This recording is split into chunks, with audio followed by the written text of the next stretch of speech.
உங்க அண்ணங்கிட்ட என்ன பேசிட்டு இருந்த? அவன் பெங்களூர் போறத பத்தி சொல்லிட்டு இருந்தான் பாட்டி. ஏன்னா?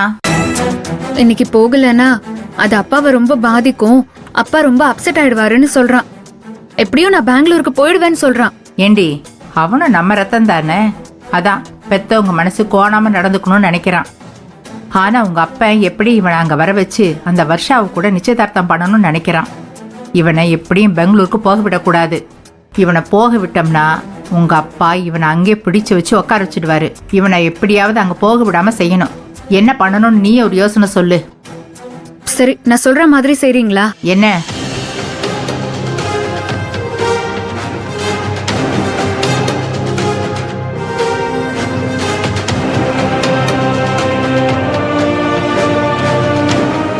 என்கிட்ட சொல்லிட்டல்ல, விடு, நான் பாத்துக்கிறேன். அம்சவேணியா கொக்கா. இந்த பரிகாரத்தோட கடைசி விஷயமா இந்த காப்பு கயிறை மாப்பிள்ளை கையில கட்டுறது வழக்கம்.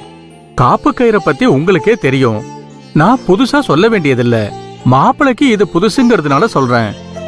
காப்பு கயிறு கட்டினா 3 நாளைக்கு வீட்டை விட்டு வெளியே போக கூடாது. ரொம்ப முக்கியமா ஊரை விட்டும் போக கூடாது. இதை மட்டும் கண்டிப்பா கடைபிடிக்கணும். கையை நீட்டுங்க. கட்டுங்க கட்டுங்க கட்டுங்க.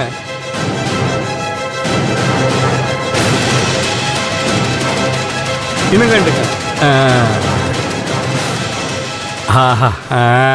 ஓகே, சூப்பர் மாப்ள.